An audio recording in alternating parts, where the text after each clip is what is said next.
Hello everyone. Welcome to another video in which we will be understanding discrimination in the past.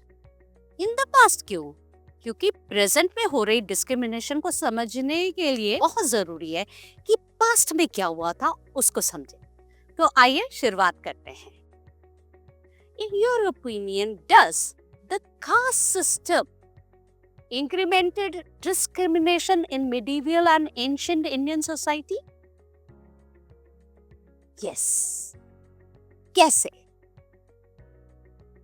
आपका जो revenue collection की practice है वही discrimination based थी।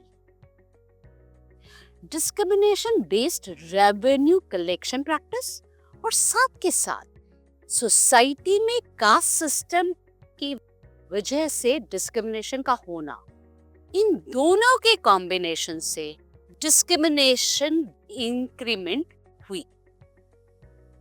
कैसे? यहां देखिए, just have a look at this picture.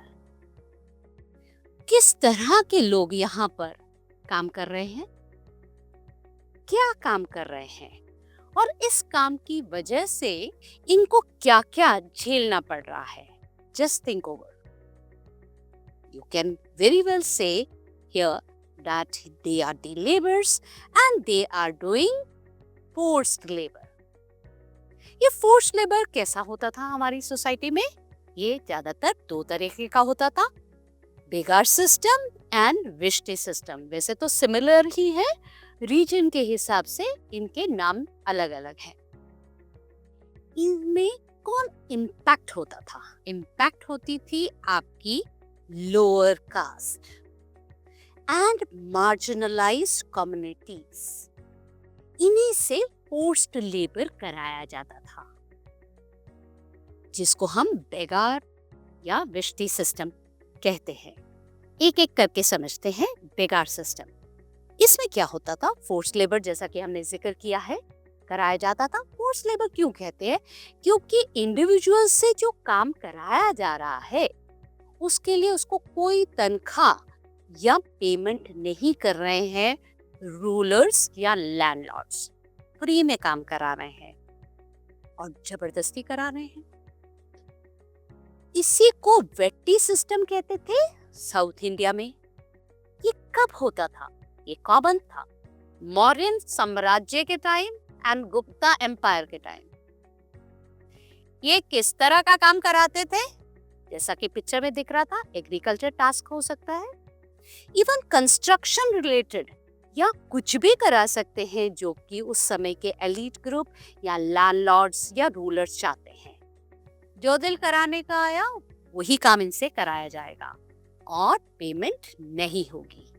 ये क्या है? Forced labour. इसकी वजह से पीजेंट्स जो थे वो बहुत इम्पैक्ट होते थे, खासकर वो जो टैक्स नहीं दे सकते थे।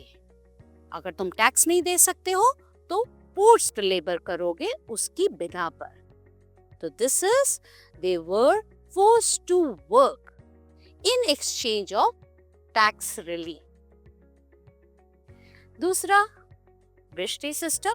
ये कॉमन था पालास, प्रतिहारास एंड राष्ट्रकूट के समय के टाइम में। इसमें भी ये क्या होता था? लेबर्स यानी कि पीजेंट्स जो थे उनसे काम कराया जाता था विदाउट पेमेंट। किस तरह का काम होता था? ज्यादातर एग्रीकल्चरल लेबर होता था। इस वजह से उस समय के फार्मर्स के हालात कभी नहीं सुधरे। वो कैसे रहे? इकोनॉमिकली और सोशल स्टेटस उनका पुअर ही रहा। तो यहाँ पर डिस्क्रिमिनेशन हुई, रादर हुई ही नहीं, बढ़ी। ये तो आपने समझा मिडीवियल टाइम्स या एंशिएंट टाइम के इंडिया में डिस्क्रिमिनेशन रेवेन्यू की वजह से कैसे बढ़ रहा था, रेवेन्यू कलेक्शन प्रैक्टिस की वजह से कैसे बढ़ रहा था। उसी दौरान एक और कम्युनिटी, ट्राइबल कम्युनिटी थी, जहाँ पे डिस्क्रिमिनेशन नहीं इक्वालिटी देखने को मिल रही थी। है ना ये मजेदार बात। आइए अब अपने इंडिया की ट्राइबल कम्युनिटीज को देखते हैं जहां पर इक्वालिटी हो रही थी। इक्वालिटी कैसे होती है कहीं पर भी? जब फेयरनेस हो सोसाइटी में, सबको बराबर माना जा रहा है, शेयर्ड रिसोर्सेस है, किसी का अपना एक एरिया या एक लैंड या घर फिक्स नहीं है, सब शेयर करो, सबका है सब कुछ, और equal opportunities to everybody. Gender base नहीं, एज बेस नहीं, इकोनॉमिक बेस नहीं, क्लास बेस नहीं, कास्ट बेस नहीं, इक्वालिटी है। ऐसा कहाँ कहाँ देखने को मिला? आपकी एक गोंड ट्राइब है, वहां पर डिसीजन मेकिंग का जब प्रोसेस देखा गया, वहां देखा गया यहाँ तो इक्वालिटी है, डिस्क्रिमिनेशन हो ही नहीं रहा किसी भी तरह का। भील ट्राइब में रिसोर्स शेयरिंग होती है, that against amounts to equality. Oran tribe, inclusive social structure, कोई भी लीडर बन सकता है, इक्वालिटी। खासी ट्राइब, जेंडर इक्वालिटी देखने को मिली। आइए इन्हीं ट्राइब्स को थोड़ा और समझते हैं कि इक्वालिटी कैसे लाए और डिस्क्रिमिनेशन को कैसे कम किया। तो सबसे पहले लेते हैं गॉन ट्राइब, जहां पर हमने देखा डिसीजन मेकिंग होते हुए जो कि इक्वालिटी ला रहा है। कैसे? ये आपका ज्यादातर सेंट्रल इंडिया में गॉन ट्राइब देखने को मिलता है। एंड वी सी कि जब भी कोई डिसीजन मेकिंग का टाइम होता है तो ग्रुप में लोग बैठते हैं, और उस ग्रुप की खासियत ये है everyone can share their ideas and opinion. खुल के बात करो, हर कोई बात करो, चुप नहीं रहना है। तो अल्टीमेट क्या हुआ? डिसीजन मेकिंग के टाइम सबकी बात रखी गई और सबकी सुनी गई। तो उससे क्या बना? कॉन्सेंसस से एक फेयर गवर्नेंस हुई और एक सही डिसीजन बना जो सबको सही लगा।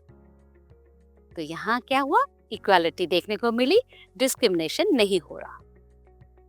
दूसरी ट्राइब, भील ट्राइब में रिसोर्स शेयरिंग जब देखी गई। रिसोर्स शेयरिंग कैसे? कि शेयरिंग ऑफ फूड हो रहा है, होम हो रहा है, अदर एसेंशियल्स हो रहे हैं, ये उनका कस्टम है। कीप शेयरिंग इट, किसी का भी एकाधिकार किसी भी चीज पर नहीं है। तो इससे क्या हुआ? Ensures community cohesiveness and support. This again amounts to equality. Let's see another tribe, that is Oraon tribe. ये कहाँ होती है? छोटा नागपुर आपका प्लेट्यू में, और ये हमारा ईस्टर्न इंडिया का पार्ट है। यहाँ पर कहाँ हमने देखा और कैसी देखी equality? Merit based leadership roles जब देखे गए। मेरिट बेस्ड मीन्स यानी कोई व्यक्ति अपने कर्मों के, यानी आपने क्या काम किया है सोसाइटी के लिए, उस कंट्रीब्यूशन को देखकर सोचा जाता है कि किसको लीडर बनाया जाए और किसको नहीं, न कि सोशल स्टेटस को देखकर। और इससे क्या हुआ? इक्वालिटी। जो भी अच्छा करता है आपके ट्राइब के लिए, आपकी कम्युनिटी के लिए, वो लीडर बनेगा। तो इक्वालिटी प्रमोट हुई और कम्युनिटी में हार्मनी आई। हार्मनी है तो कॉन्फ्लिक्ट नहीं है। अनदर ट्राइब, आपकी खासी ट्राइब, जहां पर जेंडर इक्वालिटी देखने को मिलती है। ये कहाँ है? नॉर्दर्न ईस्टर्न इंडिया में। जैसा कि नाम से ही पता लग रहा है, जेंडर इक्वालिटी यानी दोनों जेंडर्स या अदर जेंडर्स को बराबर माना जाता है, ऊपर नीचे कम ज्यादा नहीं। इक्वल शेयरिंग ऑफ रिस्पॉन्सिबिलिटीज होती है। आपकी डिसीजन मेकिंग में मेन और वीमेन को बराबर माना जाता है। तो इससे सोशल स्टेबिलिटी आएगी, फेयरनेस आएगी। फिर एग्रीकल्चर वर्क हो, चाहे घर को मैनेज करना हो या कम्युनिटी लीडरशिप हो, again gender doesn't matter, quality matters. तो यहाँ पर भी हमने देखा इक्वालिटी आ रही है। तो हमने आज के सेशन में देखा कि हमारे ही देश में दो तरीके की कम्युनिटीज देखी, जहाँ पर डिस्क्रिमिनेशन हो रहा है और एक जगह जहाँ इक्वालिटी हो रही है। एंड में आपको एक छोटे से टास्क के साथ छोड़े जा रही हूँ. Think over this. See you in the next video with another topic. Till then, keep learning and keep enjoying.